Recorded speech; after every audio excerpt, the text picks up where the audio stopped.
Ok, donc bonjour à tous. Voilà, nous sommes live. Bienvenue au Copilote Bonjour à Office tous. Hour de septembre 2025. Alors aujourd'hui, nous serons François et moi. François, si tu veux bien te présenter. Oui, donc François, je suis spécialiste productivité développeur chez Microsoft. Super content de vous retrouver en cette rentrée pour une nouvelle saison, hein. On peut appeler ça une nouvelle saison des Office Hours. On a eu la petite pause estivale et là on se retrouve pour une nouvelle saison et très heureux de faire l'épisode de rentrée. Merci. Voilà, alors moi, c'est Gaëtan Hurel. Je suis ingénieur solution côté GitHub. Voilà, donc il s'agit de montrer aux développeurs comment utiliser au mieux la plateforme, y compris Copilote. Effectivement, pour cette rentrée, quand même, il y a pas mal à dire. Alors, on va peut-être se lancer. Et donc, n'oubliez pas qu'on a le replay disponible. Donc, voici le QR code notamment, hein. Et puis, de toute façon, je pense que ce sera distribué par la suite. Donc, voilà le QR code avec l'URL. Et vous retrouverez les anciens épisodes, hein. Vous pouvez faire un replay de la saison de l'année dernière. Voilà, et le format donc de cet Office Hour, bon, je pense que si ça n'est pas le premier pour vous, vous commencez à vous y habituer. Ça dure 1 heure. Il y a, allez, 10 minutes d'introduction où on va parler un petit peu bon, mais de copilote et de ce qui s'est passé depuis le dernier. 20 minutes de présentation et puis après, c'est avant tout votre moment. Donc, ce sont 30 minutes dédiées aux questions and answers. Voilà, tout ça, c'est bien entendu gratuit, ouvert à tous les développeurs qui se sont inscrits au préalable. Et ben voilà, vous êtes nos invités. C'est vous qui utilisez aussi Copilot lors de votre routine de développeur, pas que d'ailleurs. Donc n'hésitez pas à raconter votre projet dans le chat et le Q&A. Pour l'agenda, comme on vous disait, 10 minutes d'introduction et des news sur ce qui s'est passé depuis la dernière session par rapport à Copilot, 25 minutes de démonstration. Bon, voilà, et puis 20 à 25 minutes de questions, réponses, conclusions. Voilà, bon, alors commençons directement, hein. On a le What is New Copilot et c'est vrai qu'il s'est passé pas mal de choses. Alors, je vous montrerai après quelques liens si, admettons, vous souhaitiez vous-même rester à jour avec Copilot, ce qui est quand même souhaitable. Mais parmi les plus grands changements ici, c'est quand même ceux on a sélectionnés au préalable, hein. Alors, bien entendu, il y a des nouveaux modèles. Comme vous le savez, Copilot, en fait, on ne cherche pas à bloquer sur un seul modèle de développeur. Au contraire, en fait, il doit pouvoir être capable de choisir par lui-même quel modèle utiliser. Voilà, alors il y a du Opus 4.1 qui est en preview, qui va arriver en GA, du GPT-5, bientôt le 5 mini également, du Pro 2.5, également du Grok. Et l'idée, c'est que à mesure que ben, les plus grands vendeurs de LLM fournissent de nouveaux modèles, on essaie de les intégrer assez rapidement dans GitHub Copilot. Pour ceux qui utilisent Copilot Coding Agent, alors bon, il y a une petite typo sur le premier mot. Copilot Coding Agent, vous savez, c'est cet agent asynchrone auquel on peut déléguer des tâches, soit directement avec des mots de nos propres mots, ou bien à travers des GitHub issues qu'on va assigner. Voilà, donc Coding Agent, maintenant, il n'utilise plus qu'une seule requête premium par session. C'est quand même euh, assez époustouflant en termes de coût, parce que quand on voit tout ce qu'il est capable de faire, voilà, vraiment, si vous avez votre code sur github.com, n'hésitez pas à l'essayer. C'est quand même assez bluffant. Et puis voilà, hein, pendant que vous allez boire votre café le matin, ben, Copilot, il commence à coder. L'utilisation des MCP, alors je pense que vous connaissez le modèle Context Protocol, hein, c'est vraiment, comme ils disent, du SBC des agents LLM, IA. Voilà, bon, ça permet vraiment de brancher des sources de données externes ou des outils supplémentaires à Copilot, et c'est maintenant generally available. Il y a encore beaucoup de choses qui se dessinent autour des MCP, notamment des registries officiels, des registries privés également. Donc vraiment là, c'est quand même une nouvelle page qui s'ouvre hein, et qui offre beaucoup de nouvelles fonctionnalités à Copilot. Copilot, ce n'est pas uniquement dans l'IDE et ce n'est pas uniquement pour générer du code, comme vous le savez, ça peut aussi faire de la code review. Alors, la code review, pour le moment, on l'a non seulement sur github.com à l'échelle de la pull request, on peut aussi l'avoir dans VS Code. Il y a un petit bouton avant de faire des commits où on peut voir Review Change. Alors, jusqu'à présent, Code Review, ça a utilisé des guidelines, enfin des consignes qui étaient propres à Code Review dans une interface de GitHub. Là, on a tout standardisé et ça passe également par les custom instructions. D'ailleurs, les custom instructions sont un feature clé pour vraiment customiser les réponses de Copilot Chat et donc de Code Review et également de Copilot Coding Agent dans votre repository. Il ne faut vraiment pas hésiter à les utiliser. On voit quand même des gains significatifs en termes de précision de Copilot. Et la bonne nouvelle, c'est que Copilot, il peut en fait générer ses custom instructions dans VS Code uniquement pour le moment. Comme vous le savez peut-être, les features arrivent en général en premier sur VS Code et puis dans un laps de temps de plus en plus réduit, ils sont portés sur les autres IDE, Visual Studio, les IDE JetBrains, maintenant Xcode, Eclipse. Donc à l'heure actuelle, on peut générer des custom instructions sur VS Code. C'est assez sympa comme feature. Moi, ce que je conseille, c'est effectivement de cliquer sur le bouton pour le faire et puis après, quand même, de revoir et de les customiser soi-même, vraiment pour avoir des custom instructions aux petits oignons. Copilot Vision, dans tous les vidéos supportées. Donc, Copilot Vision, ben, c'est tout simplement le fait que Copilot est capable d'ingérer des images. Donc, en fait, ça donne pas mal de cas d'usage. Hein. Ça peut être pour débugger des web UI, pour implémenter des architectures Terraform, pour implémenter des schémas. En fait, tout ce qui est vraiment en image, vous pouvez le passer à Copilot. Ça va dépendre du modèle. Mais voilà, sachez que c'est supporté et c'est quand même assez sympa aussi. Et puis, Copilot, comme on disait, il ne sert pas qu'à créer du code. Vraiment, il va aussi être utile pour créer des issues. Dans GitHub, on a maintenant la notion de sub-issue, des issues dépendantes sur d'autres aussi. Et Copilot est capable de faire tout ça. Donc vraiment, on commence à distinguer un petit peu la vue de bout en bout. Au Copilot, il ne va pas faire que du code. Il va aider à planifier, je ne sais pas, une feature request, à en donner la spec, bien entendu accompagné d'êtres humains. On va pouvoir ensuite l'assigner à Copilot, soit à travers Copilot Coding Agent ou bien Copilot Chat Agent Mode dans notre IDE. Et vraiment, le workflow, on voit qu'il est infusé un peu à tous les côtés sur la partie AI. Copilot Spaces, j'ai quand même voulu le mentionner ici parce que je ne sais pas si vous l'utilisez ou pas. C'est un peu une knowledge base, c'est là où on va pouvoir rentrer plein de documents en Markdown, des repositories, d'autres types de formats. Copilot prend connaissance de ça et il va agir en chatbot en fonction de ces données-là. Et donc maintenant, on peut, en plus de la documentation, mettre du code dans son intégralité. Donc Copilot va vraiment vous aider dans cet espace-là qui peut être à thématique de votre choix.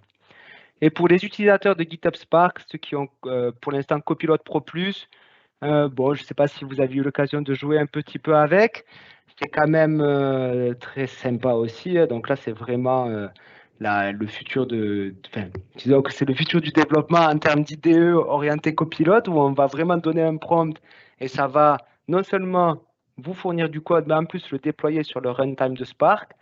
Voilà, donc il y a quand même des améliorations diverses en termes de UX, en termes de résilience, et puis voilà, c'est vraiment ce sur quoi travaille également GitHub de son côté.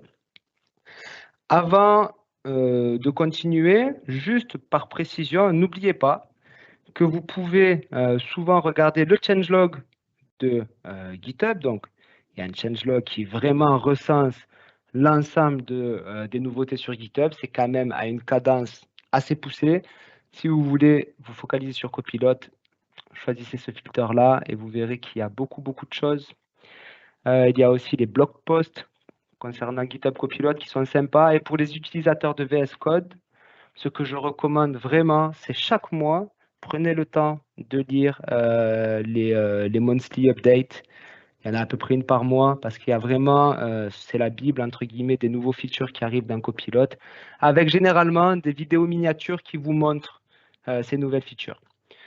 Voilà, et puis donc, juste pour compléter, hein, voici l'ensemble des modèles, mais surtout par rapport à la partie vision, vous pourrez voir sur ces documentations, donc AI Model Comparison, les différents modèles qui supportent la vision. Alors, sans plus attendre, je propose de passer à la démonstration. François, est-ce que je te laisse la main et est-ce que Copilote est prêt? Copilote est prêt, je prends la main avec plaisir. Allez, super. Alors, je vais partager mon écran. Je veux bien que tu me confirmes que vous voyez correctement. Bon. C'est tout bon, ok. Et donc la démo d'aujourd'hui, on va se concentrer un petit peu sur du vieux code. Souvent, c'est ce qu'on nous dit, ouais, GitHub Copilot, c'est cool. Enfin, tu as certainement dû entendre ça aussi, Gaëtan. GitHub Copilot, c'est super bien, mais ça marche bien sur du code récent, sur des nouveaux projets. Mais moi, j'ai une vieille base de code et qu'est-ce que je peux faire avec ça? Et donc aujourd'hui, la démo, on se focalise vraiment sur une vieille base de code. Et alors, moi, je suis un développeur .NET, ça ne veut pas dire que .NET, c'est que du vieux code. Hein. Alors, pour ceux qui connaissent, ils reconnaîtront le petit logo. Mais là, c'est une application. Donc, c'est une application. Le code source, vous le trouvez sur mon compte GitHub, fbouteruche.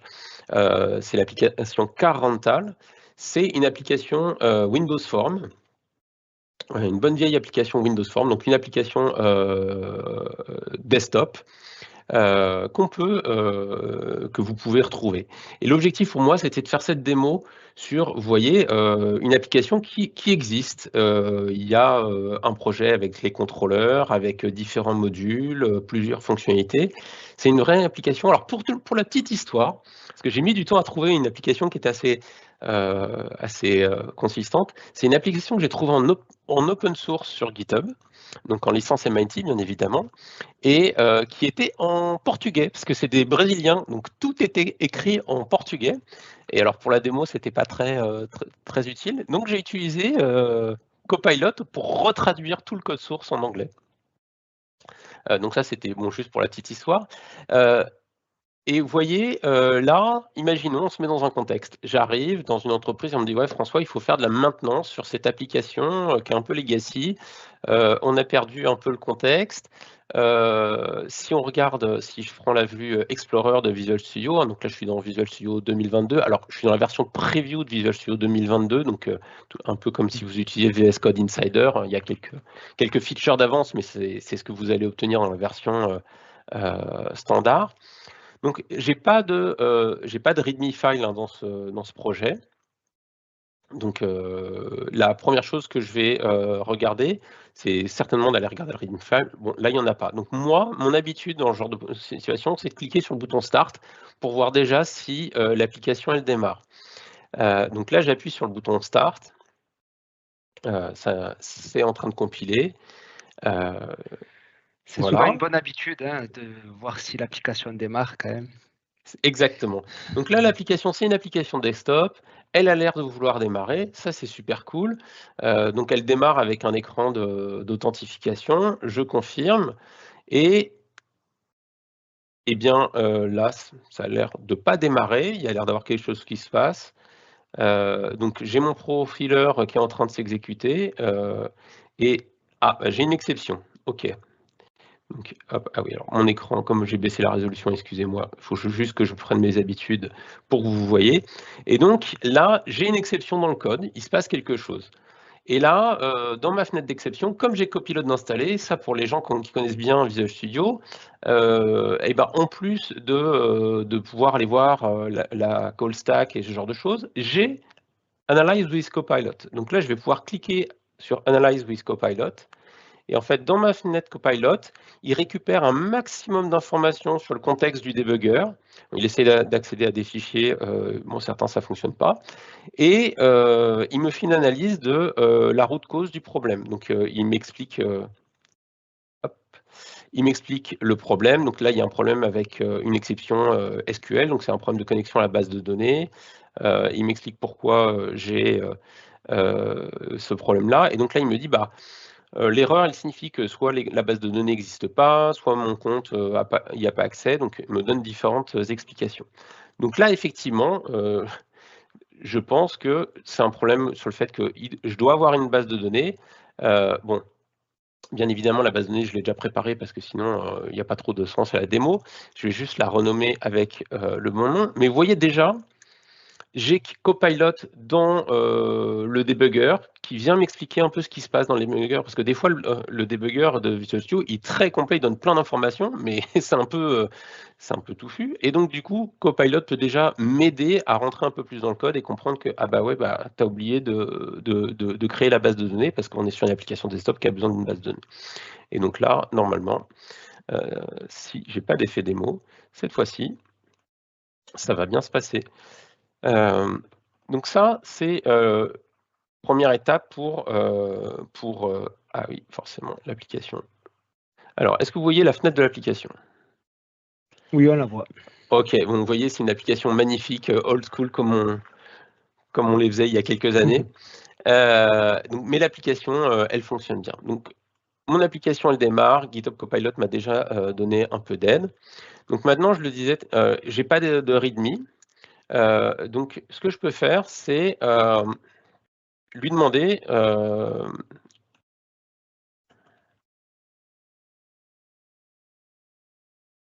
Alors, je vais utiliser non, le participant. Hop.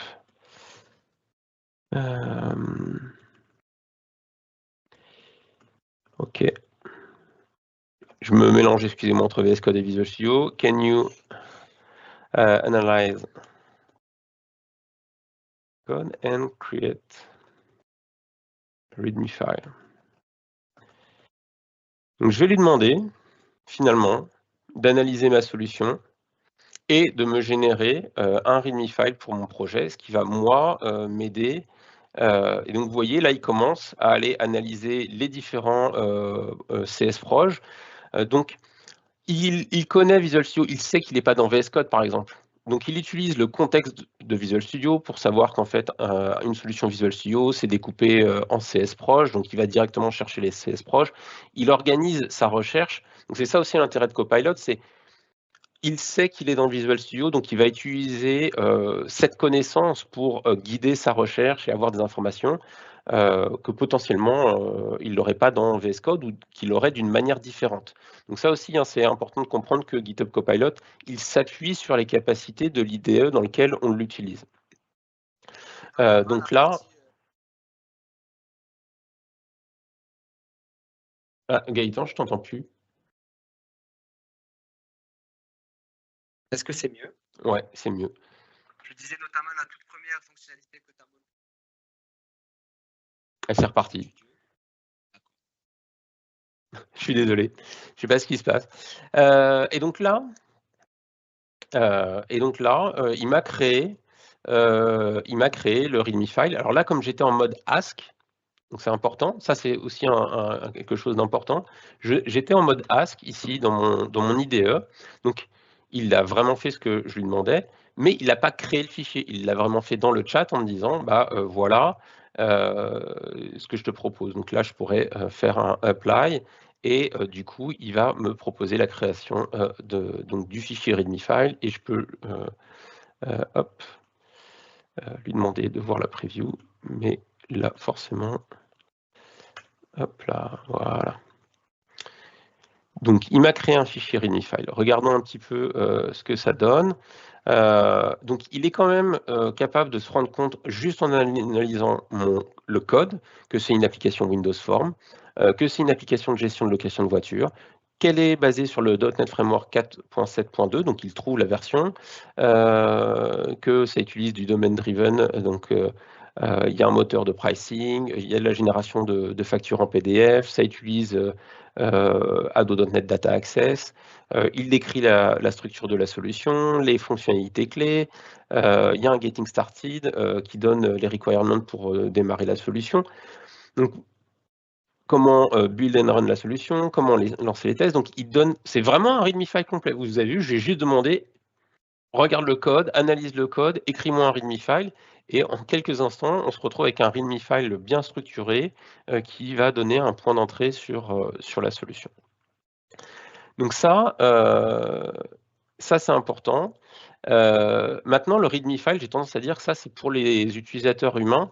Gaëtan, tu l'as mentionné, il y a un truc qui est super important avec GitHub Copilot. Et d'ailleurs, je pourrais, plutôt que le... hop. Je vais lui dire de créer un Copilot dash.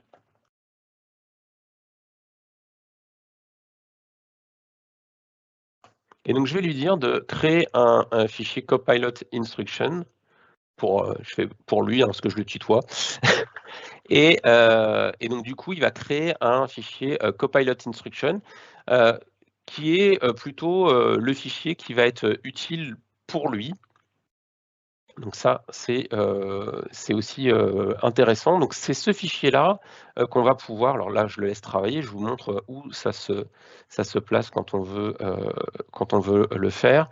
Donc en général, ici, on crée un nouveau répertoire, .github, et on crée un fichier Copilot instruction.md, et voilà.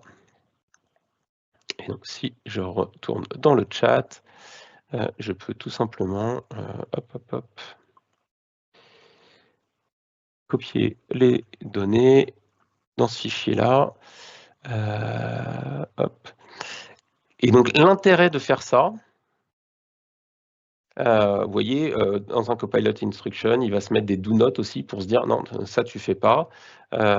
Donc, il va vraiment se donner donc des règles de codage. Il va aller analyser les règles de codage qui sont déjà dans le repo pour, comme disait Gaëtan, après nous on peut customiser ce fichier instruction. L'intérêt d'avoir ce fichier là, ce qui est super important, c'est du coup, il va injecter ce fichier-là dans chaque requête. Donc ça va le guider dans sa réflexion et dans ce qu'il va générer comme code quand on lui demande de générer du code. Ça va l'aider aussi dans la compréhension, au lieu qu'à chaque requête, ils doivent reconstruire une compréhension totale du repo, eh bien en fait, ça l'aide. Quand on démarre d'un chat vierge, c'est-à-dire que si on a déjà du contexte dans le chat, bien évidemment, il y a déjà le contexte du chat. Donc ça, créer ce fichier-là, c'est super important. Une autre fonctionnalité qui peut aider énormément dans cette démarche-là, je vais reprendre ce fichier-là, par exemple. Si je regarde ma solution de test, je vois que la plupart de mes modules, ils ont des tests. Donc ça, c'est super cool. Mais je vois qu'il y a un module qui n'a pas de test. Celui-ci, donc le gestionnaire de relations avec les services de location. Donc la première chose déjà que je peux faire, donc je vais créer un nouveau thread, je peux utiliser des commandes. Donc ici, je peux lui demander de documenter le code de cette classe. Et donc là, il va du coup travailler à documenter et à générer la documentation du code de cette classe. Donc là, toujours pareil, et ça je vais vous montrer la différence. Ici, il me le fait directement dans la fenêtre de chat, et c'est là où ça va commencer à me permettre de vous montrer la différence. Si je passe dans l'autre fenêtre, et si je passe en mode agent, et maintenant, si je lui demande de faire la même chose, mais maintenant je suis passé en mode agent, là ça va commencer à être plus intéressant.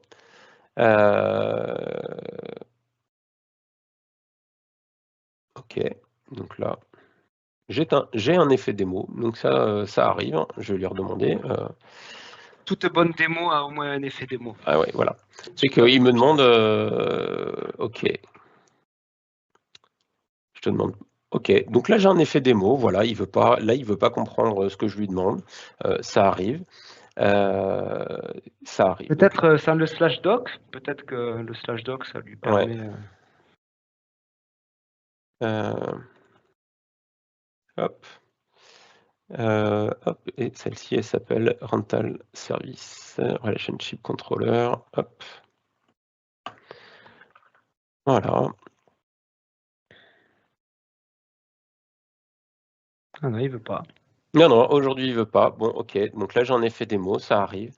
Ceci dit, si je retourne hop, hop, hop, ici, donc celle-ci, il m'a bien, dans ce mode-là, il me l'a bien fait, et je peux lui dire d'appliquer les changements directement en appliquant le bouton Apply, et donc du coup, il va me rajouter le code directement, enfin les commentaires de code dans ce cas-là, directement dans mon fichier, et je peux donc valider tout ça pour voilà, obtenir mes commentaires de code. Donc ça, c'est la première chose.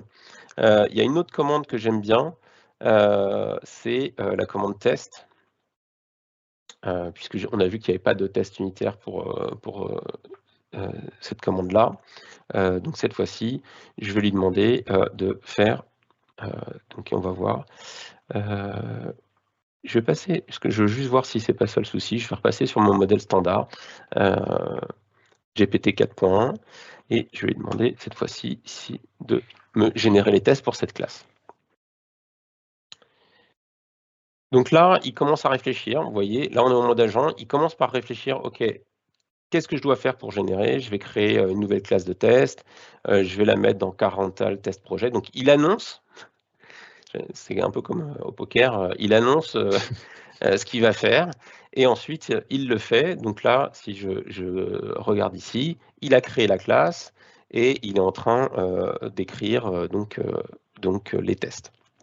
Ça ne veut pas dire que tout va être OK du premier coup, ça veut juste dire que ça me fait gagner énormément de temps, et derrière, je vais pouvoir commencer à regarder si les tests sont pertinents. Et là, je peux faire keep pour dire OK, je valide. Et par exemple, ici, je peux du coup juste lui demander, tiens, exécute-moi ce test-là, et aller voir le Text Explorer. Il va exécuter mon test, et je vais pouvoir commencer à regarder si les tests qu'il m'a générés automatiquement fonctionnent et sont pertinents. Hop. Peux-tu bien l'exécuter, s'il te plaît? Toc, toc, toc. Pourquoi 0 test?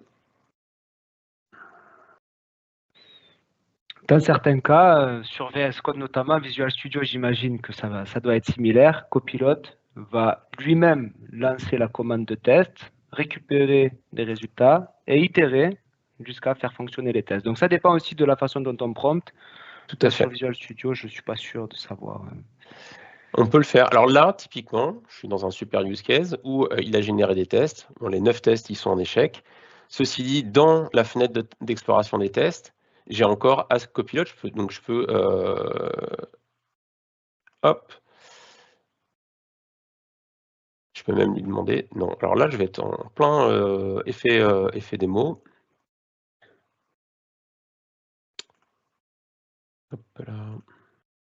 Ok, donc je suis en effet démo aujourd'hui. Donc normalement, voilà, quand on fait Ask Copilot dans la fenêtre de test, donc vous avez deux modes. Il y a l'explication, et donc qui va utiliser Copilot pour expliquer. Et il y a même le debug with Copilot. Copilot va regarder le message et va essayer de comprendre ce qui s'est passé, et poser des breakpoints pour analyser le test. J'ai une petite idée. Toc, toc, toc.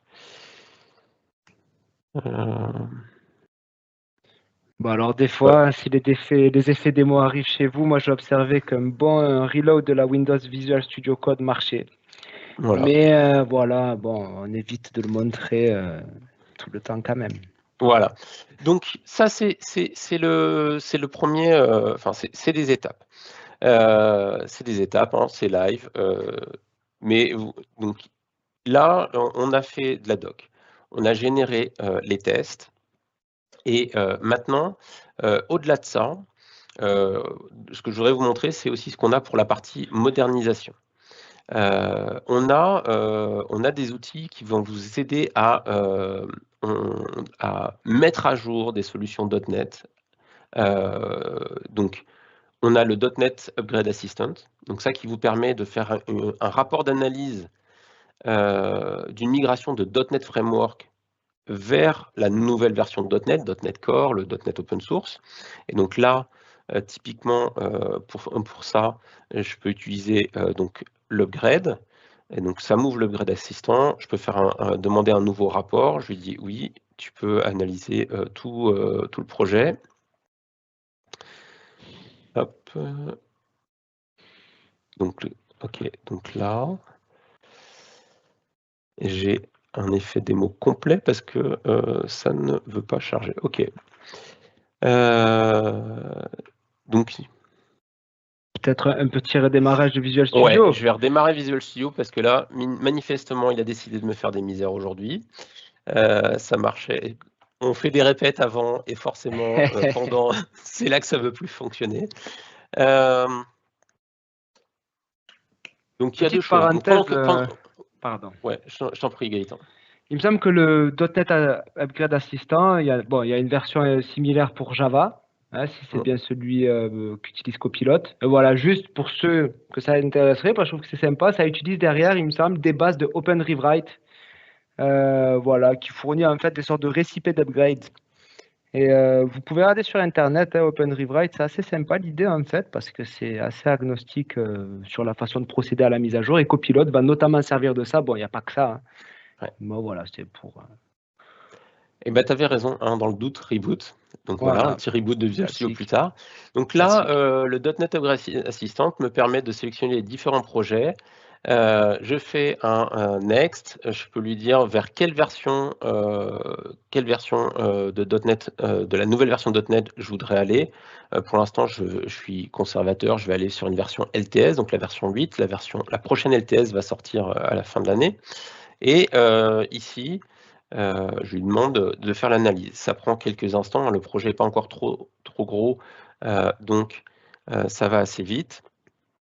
Et ce qui est intéressant, c'est qu'aujourd'hui, quand c'est une migration de .NET Framework vers .NET, Copilot automatise pas encore complètement cette migration-là, hein, mais je peux aller, par exemple, voir dans un projet les différentes issues qui sont remontées et je vais essayer de faire la fenêtre un peu plus grande. Donc je peux aller voir les différentes issues qui sont remontées, voir les composants, le dashboard. Je peux voir les aggregated issues. Hop. Et ici, par exemple, si j'en prends une en particulier, eh bien, je peux demander à Copilot, encore une fois, de m'aider à comprendre, OK, j'ai ce problème-là à traiter dans ma migration. Est-ce que tu peux me donner plus d'informations? Et donc, GitHub Copilot va me donner des explications sur comment je peux résoudre ce problème-là pour faire ma migration. Donc ça, c'est avec le report, c'est encore une analyse statique. On a déjà quelque chose de beaucoup plus puissant, je vous le montre. Alors sur cette version-là, là comme on est sur du vieux code .NET, je voulais vous montrer. On a une autre version maintenant qui est pour la montée de version pour des versions de .NET. Si vous voulez passer de .NET 8 à .NET 9, .NET 10, parce que comme on a une cadence annuelle, ça c'est toujours le truc un peu ennuyant. À chaque année, on perd un peu de temps avec ça, voire même des fois on ne le fait pas parce qu'on se dit « Ah oui, il faut passer du temps avec ça », et puis ça tombe dans le fond du backlog et on ne priorise pas. On a un Upgrade Assistant avec Copilot, et donc lui, il supporte aujourd'hui les migrations des différentes versions de .NET Core. Donc, par exemple, bientôt, là, à la fin de l'année, il y a .NET 10 qui sort, vous voulez passer rapidement votre projet de .NET 10, de .NET 8 à .NET 10, bah, vous pouvez utiliser l'Upgrade with GitHub Copilot. Il va vous faire l'analyse du code et il va vous le mettre à jour. Il va automatiquement passer votre projet à jour de .NET 8 à .NET 10. Et il peut partir de versions plus vieilles, il peut partir de .NET 3.1 vers .NET 10. Donc ça, c'est assez sympa. Maintenant, dernière petite démo que je veux montrer, c'est que là, on est dans Visual Studio, mais .NET, ça fonctionne aussi dans VS Code. Ici, je suis dans VS Code, j'ai ouvert la même solution dans VS Code et j'ai écrit un prompt. Donc ce prompt, c'est un prompt réutilisable où je lui explique comment faire l'analyse de mon projet pour me préparer un plan de migration. Et donc ici, je vais je vais dire, bah, OK, utilise mon prompt Modernize et fais-moi l'analyse qui est associée. Et donc, il va finalement me préparer un plan de migration de ma solution. Et donc, bien évidemment, là, dans cette solution-là, j'ai déjà fait tourner le rapport que je vous ai montré dans Visual Studio. Donc, le rapport, il est disponible au format JSON. Je l'ai exporté, je l'ai sauvegardé. Donc, mon prompt, il va utiliser ce rapport pour me donner, des guidelines et comment organiser ma mise à jour. Donc, vous voyez, il lit le rapport. Donc, il lit le rapport et il va analyser aussi ma solution et me proposer une migration que je vais pouvoir orchestrer de manière manuelle, un peu plus manuelle. Donc, je peux utiliser aussi GitHub Copilot pour faire une migration .NET Framework à .NET. Mais par contre, là, je suis vraiment dans le siège du pilote. Je m'assiste de Copilot pour le faire. Là, ce n'est pas tout automatisé, donc on peut le faire.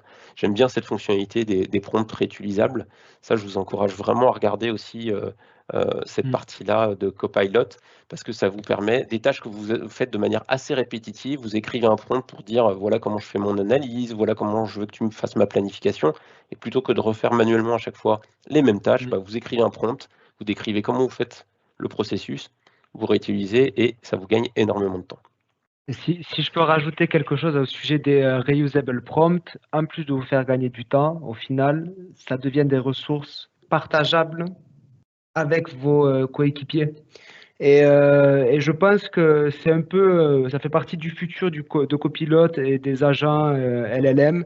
C'est vraiment éprouver les prompts par vous-même. Une fois que vous pensez que ces prompts peuvent être réutilisés et partagés, partagez-les. Comme ça, au moins, chacun en bénéficie. Et il va falloir vraiment les traiter comme des ressources précieuses. Et donc là, vous voyez, il a fini de me préparer l'analyse et le plan. Et donc, il me donne vraiment un plan d'implémentation avec des étapes de préparation, m'explique qu'il faut que je fasse un backup de ma solution, je ferai une nouvelle branche, j'installe le SDK 8, que je fasse mes updates. Et il me détaille les différentes phases, créer la nouvelle structure de la solution, migrer la partie parental domaine, qui est vraiment le corps, on va dire, du projet. Donc j'ai vraiment toutes les phases qui sont documentées. Alors là, j'ai pas le temps aujourd'hui, mais comme en plus je suis en mode agent, je pourrais commencer déjà ici dans l'IDE à demander à l'agent de commencer à faire le travail, ou je pourrais demander à Copilot Coding Agent de commencer à faire les étapes, donc de créer des GitHub issues et finalement de faire travailler l'agent de manière autonome sur la plateforme GitHub. Comme ça, moi, je ne suis pas bloqué. Il travaille sur ma modernisation et moi, je peux continuer à avancer sur d'autres projets. Voilà pour ma démo d'aujourd'hui. Je suis désolé, il est un petit peu entrecoupé de quelques effets démo, mais le redémarrage de Visual Studio a résolu le plus gros du problème. Donc, même sur du code legacy, ce qu'il faut retenir, c'est même sur du code legacy, GitHub Copilot, ça peut vous faire gagner énormément de temps, ça peut vous permettre de retourner comprendre finalement un code que vous n'avez jamais vu et qui est assez vieux. Il y a beaucoup de valeur à utiliser GitHub Copilot sur du code legacy et à vous aider de Copilot pour le moderniser. Merci François. Ben, je pense quand même que, effet démo ou pas, on apprend plein de choses et on voit que vraiment Copilot peut être utilisé pour plein de cas différents.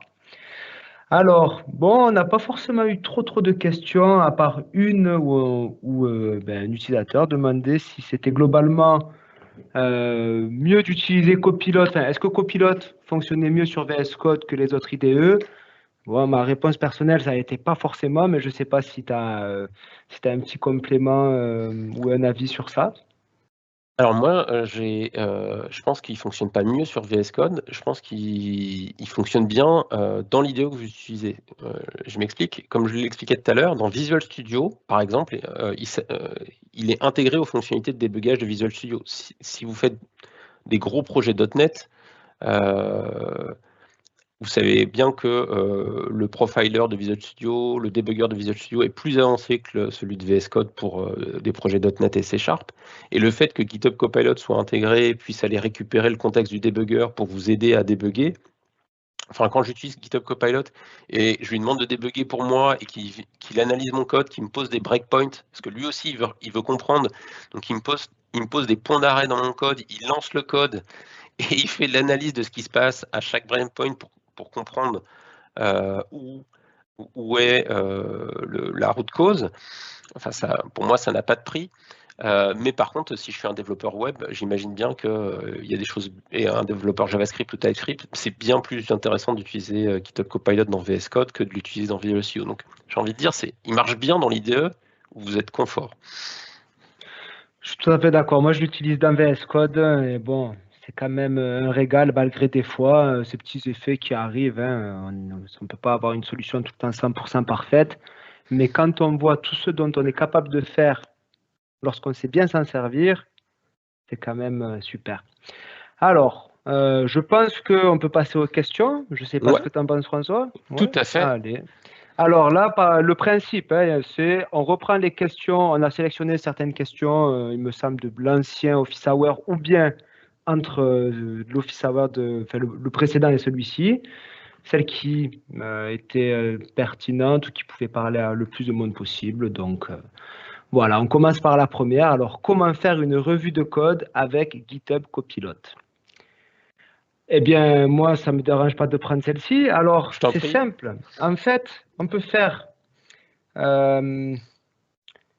alors, très rapidement, hop là, on a un bookstore par ici. Et donc, on peut faire, par exemple, des revues de code vraiment à l'échelle de... alors, en plus, ça, c'est Copilot qui me l'a fait pour moi. On peut tout à fait assigner Copilot.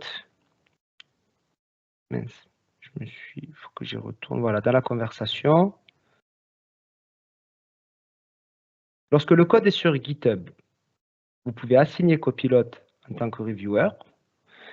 Lorsque votre code est sur VS Code, enfin, hors GitHub, mais lorsque vous travaillez avec VS Code, il y a deux façons de faire la revue de code. Soit ce bouton-là, ça va faire un code review pour l'ensemble des uncommitted change, ou bien sélection, hop, Copilot, review and comments.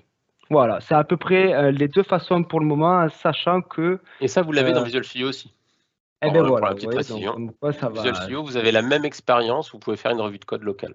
Alors, j'ai perdu l'écran. Bon. Ah oui, hop là, je le retourne. Hop là. OK. Est-il prévu de mettre en place un système qui permet de packager et déployer facilement des personnalisations de copilotes, les MCP, les prompts, les instructions, les agents personnalisés?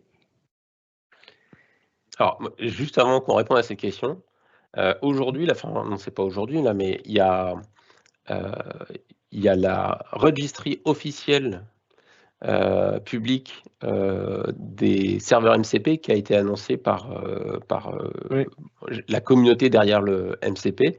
Donc maintenant, il y a en preview une public registry officielle des serveurs MCP avec un modèle de délégation où il y a donc l'upstream officiel qui sera maintenu par la communauté et les mainteneurs de modèle contexte protocole. Et puis derrière, vous pouvez avoir des fournisseurs comme Microsoft, comme GitHub, qui ont leur propre registry et qui finalement sont un miroir de la registry officielle. Oui, c'est tout frais. Alors, concernant cette question, en fait, on l'a sélectionné non pas parce qu'on a une réponse, mais parce qu'on pense que c'est quand même très intéressant. Voilà, on voit ce retour revenir régulièrement. Donc, voilà, même si pour le moment, on n'est pas sûr. En fait, quand on utilise, par exemple, GitHub Codespace, on a une notion similaire, c'est les .files, c'est pas propre qu'à Codespace. j'ai posé la question en interne pour mon savoir personnel. On n'a pas encore eu de réponse, mais pourquoi pas, hein, c'est tout à fait envisageable parce que au final, ça améliorerait quand même l'utilisation de copilote. Pour le moment, effectivement, ça va plutôt être. Éventuellement, vous pourrez faire des repositories templates. Enfin, il y a des façons un peu détournées d'arriver à faire ça, mais il n'y a pas encore vraiment ce feature-là. François, tu vas ajouter quelque chose peut-être? Non, mais enfin, il y a donc pour MCP, bah, j'ai envie de dire ça, c'est la registre officielle. Pour tout le reste, c'est un feedback qu'on entend régulièrement. Et en général, quand les feedbacks, on les entend régulièrement, on finit par y répondre. Il y a, une vraie attente là-dessus. Et donc, ça va finir par venir parce qu'on se rend bien compte, hein, que les prompts réutilisables, comme celui que je vous ai montré tout à l'heure, bah oui, au bout d'un moment, quand on écrit ces prompts, pour l'instant, on les partage dans son repo Git entre développeurs d'un même projet. Mais l'étape suivante, c'est de se dire, bah, OK, mais en fait, je veux partager ça avec mes collègues de l'équipe d'à côté qui bossent sur un autre projet. Et donc, c'est l'étape naturelle qui va arriver. Merci. Alors, on m'a dit que le modèle le plus performant pour programmer était OpenAI Codex, car entraîné spécialement sur du code. Est-ce que c'est vrai? J'ai l'impression que je n'y ai pas accès depuis GitHub Copilot. Comment faire? Alors, celle-là, je veux bien la prendre. Allez. Parce que je pense que j'aime bien celle-là parce que il y a un peu d'éducation à faire pour séparer OpenAI Codex. C'est pas un modèle, c'est une CLI. Et cette CLI, elle s'appuie par défaut sur GPT-5, par défaut, mais on peut aussi utiliser OpenAI Codex on peut configurer OpenAI Codex pour utiliser d'autres modèles. Donc, OpenAI Codex, c'est une CLI qui s'appuie par défaut sur GPT-5, mais qui peut utiliser d'autres modèles. Donc, GPT-5, comme tu l'as dit, ça faisait partie du What's New. GPT-5, c'est disponible dans GitHub Copilot. Donc ça, finalement, vous pouvez déjà le tester.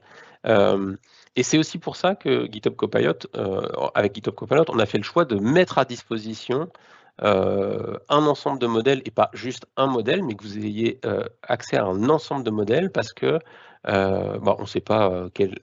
Il y a des modèles, il en sort tous les mois, donc on ne sait pas lequel sera le meilleur à terme. Est-ce qu'il y aura un jour un vrai meilleur? Ce qu'on se rend compte de plus en plus, c'est qu'en fait, ils sont très bons sur certains sujets, et des fois, finalement, on passe de l'un à l'autre. Si je fais du développement front ou si je fais du développement back, je ne vais peut-être pas utiliser le même modèle, parce qu'ils ont chacun leurs forces et leurs faiblesses en fonction de ce qu'on est en train de faire.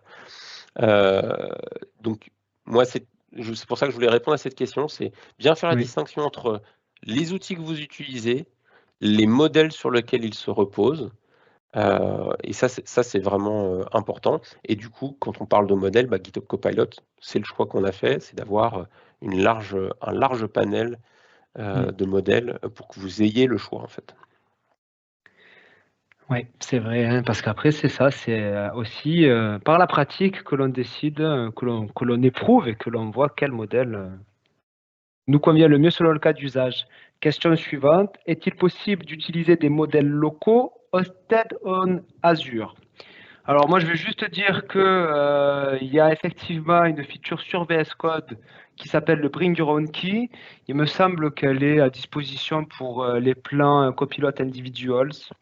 Pas encore pour les plans copilote Enterprise, mais ça arrive très bientôt. Bon, il faut vérifier, mais en tout cas, c'est vraiment dans les pipelines.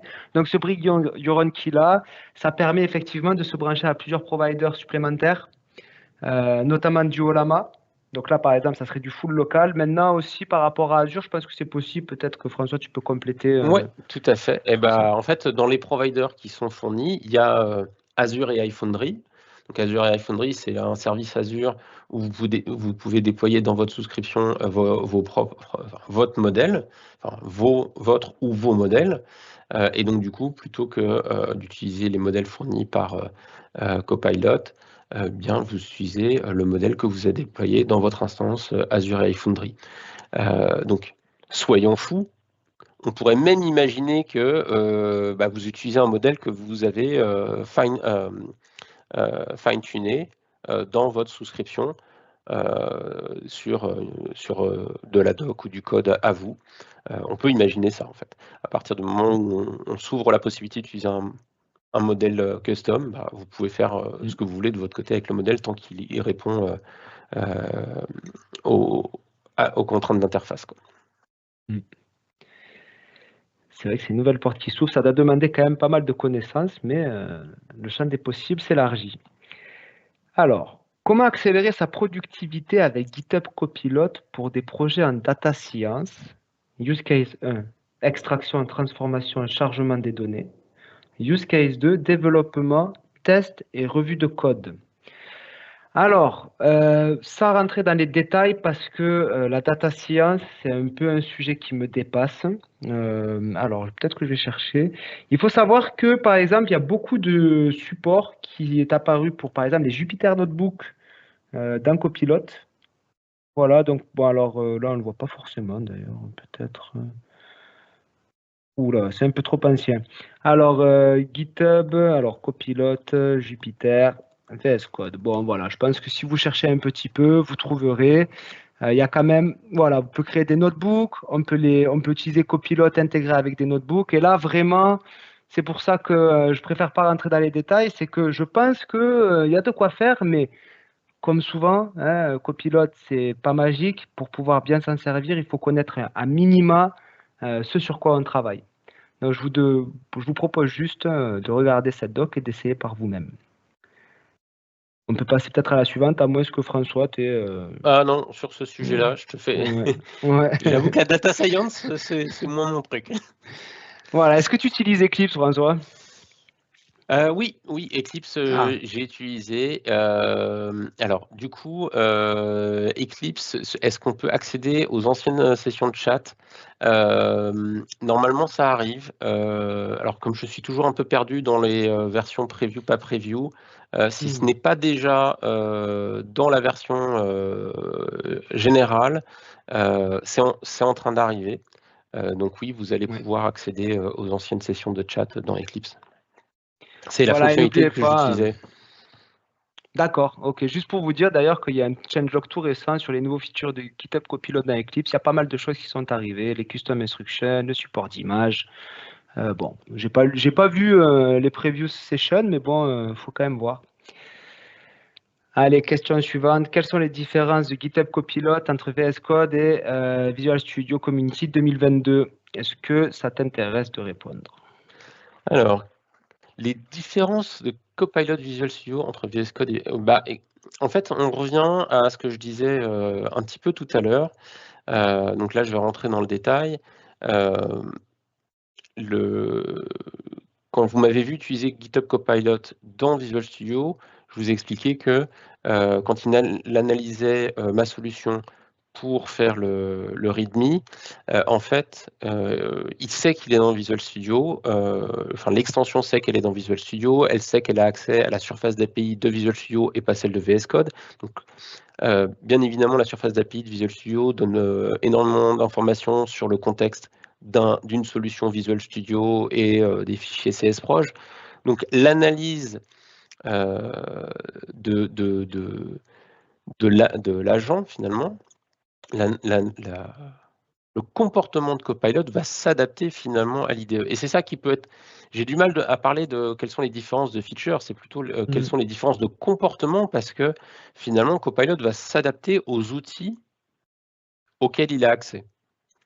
Et Visual Studio et VS Code, pour des développeurs C#, .NET, il n'y a pas le même outillage aujourd'hui. Alors c'est sûr qu'il y a le C# DevKit dans VS Code, mais l'outillage il est beaucoup plus complet dans Visual Studio.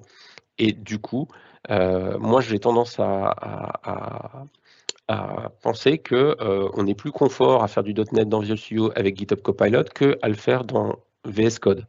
Par contre, aujourd'hui, ce qui manque encore dans Visual Studio, par exemple, mais ça arrive, hein, comme le disait Gaëtan, ce qui est dans VS Code, le temps pour que ça arrive dans Visual Studio est de plus en plus court. On n'a pas encore les prompts réutilisables dans Visual Studio. Ça, c'est une fonctionnalité qui manque, par exemple. Mais ça va arriver. Donc, j'ai envie de dire, en général, les nouvelles fonctionnalités, les dernières features liées à GitHub Copilot, bah, comme elles arrivent dans VS Code, ça manque toujours un petit peu côté Visual Studio. Donc ça peut être le côté qui nous embête un petit peu. Mais par contre, l'intégration avec l'écosystème d'outillage .NET est plus fort dans Visual Studio. Et donc ça, c'est un choix. J'ai vu quelqu'un dans les questions, enfin dans le live Q&A, qui disait qu'il avait tendance à prompter dans VS Code et à exécuter dans Visual Studio. Oui, moi, ça m'arrive aussi d'avoir les deux ouverts en même temps sur la même solution. C'est-à-dire que j'ai VS Code parce qu'il y a quelques fonctionnalités de prompt que je veux utiliser. Donc, j'utilise VS Code en parallèle de Visual Studio.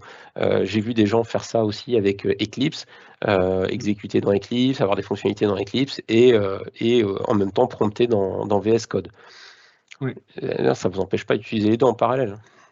Ouais, c'est vrai, moi aussi j'ai vu ça, par exemple, entre VS Code et des idées JetBrains. Voilà, donc c'est vrai que c'est un schéma qu'on retrouve, mais bon, petit à petit, quand même, le feature gap, il s'amenuise. Ouais. Comment acheter des licences pour une entreprise? Bon, alors, des licences, j'imagine, copilote.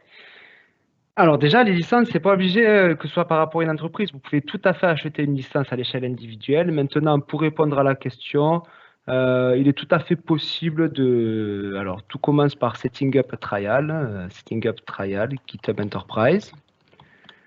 Hop là. Et donc ici, vous créerez un code d'entreprise, hein, parce que les licences de Copilot Business, Copilot Enterprise, c'est attaché à un compte entreprise de GitHub. Et c'est vraiment la base. Une fois que vous créerez ce compte-là d'entreprise, vous serez très bien guidé par la page d'accueil de façon à configurer Copilot pour une organisation ou bien pour une enterprise team ou pour toute une entreprise. Ce sera vraiment au choix. Alors, je vais me permettre une précision, Gaëtan, parce qu'il y a peut-être Ouais. parmi les gens qui nous regardent des gens qui connaissaient comment ça fonctionnait avant, j'ai envie de dire, le 1er septembre. Parce qu'effectivement, avant le 1er septembre, on disait aux gens, si vous voulez juste utiliser que GitHub Copilot, il ne faut pas commencer par un GitHub Enterprise, il faut faire un GitHub Copilot standalone. Et bien ça, c'est fini. Maintenant, quand vous créez un compte GitHub Enterprise, vous pouvez prendre des licences GitHub Copilot pour vos utilisateurs sans prendre de licence GitHub Enterprise, mais vous avez le même compte. Aujourd'hui, vous n'avez pas envie d'utiliser la partie repo, issue de GitHub, vous ne l'utilisez pas. Mais si un jour vous voulez commencer à l'utiliser, vous n'avez pas, de problème, vous avez juste à étendre les fonctionnalités que vous voulez utiliser. Donc ça, c'est juste pour ceux qui connaissaient la différence. Donc, pour résumer, pour les autres, ceux qui ne savaient pas comment ça se passait avant, créer un compte GitHub Enterprise, assigner des licences à vos utilisateurs, et c'est parti. Voilà, oui, merci pour la précision. Effectivement, c'est sorti le 4, c'est un public preview, mais c'est vrai que ça facilite grandement l'attribution de licences. Ah, je voudrais m'inscrire aux prochaines sessions. C'est une bonne idée. Faudra-t-il toujours remplir un formulaire? Alors oui, à chaque session, on vous redemande de vous inscrire, parce que ça nous permet de savoir qui est inscrit, et surtout, ça vous permet de déposer les questions, parce que ça, les questions auxquelles on répond, c'est aussi les questions que vous nous posez quand vous vous inscrivez au formulaire. Donc, ce formulaire-là, il n'est pas simplement là pour vous embêter, c'est qu'au bout du formulaire, vous avez un champ où on vous propose de poser une question. Donc, nous, ça nous permet de préparer les questions avant la session. Et je vois qu'on est juste à l'heure, en fait, parce qu'on termine sur cette dernière question. Nickel. Ah ben voilà, super. Bon, alors cette petite page de ressources, comme d'hab, avec les liens pour retrouver les anciens Office Hours, les Hands-on Lab et les GitHub Pathway. Je fais juste remarquer, Gaëtan, parce qu'il y avait une question dans quelqu'un qui demandait s'il y avait des exemples pour rédiger, structurer des prompts réutilisables, et je me suis permis dans le Q&A, donc s'il y a des gens qui s'intéressent, de copier-coller l'URL du repo GitHub Awesome Copilot, où vous trouverez plein de fichiers instructions, de fichiers prompts, exemples, des chat modes, donc pour Java, pour .NET, pour TypeScript, pour JavaScript, enfin, si vous voulez vous poser la question de comment j'écris ces fichiers-là, allez voir dans ce repo, il y a plein d'exemples. Ouais, c'est vrai que c'est une mine d'or. Donc, n'hésitez pas à regarder, puis à les adapter, bien sûr, selon vos besoins. Voilà, bon, ben, je pense que le timing est géré correctement. Alors, merci à Super. tous, en espérant que ça vous ait plu. Et on se retrouve le mois prochain. Alors certainement pas avec nous, mais on se retrouve le mois prochain. Merci, au revoir. Au revoir.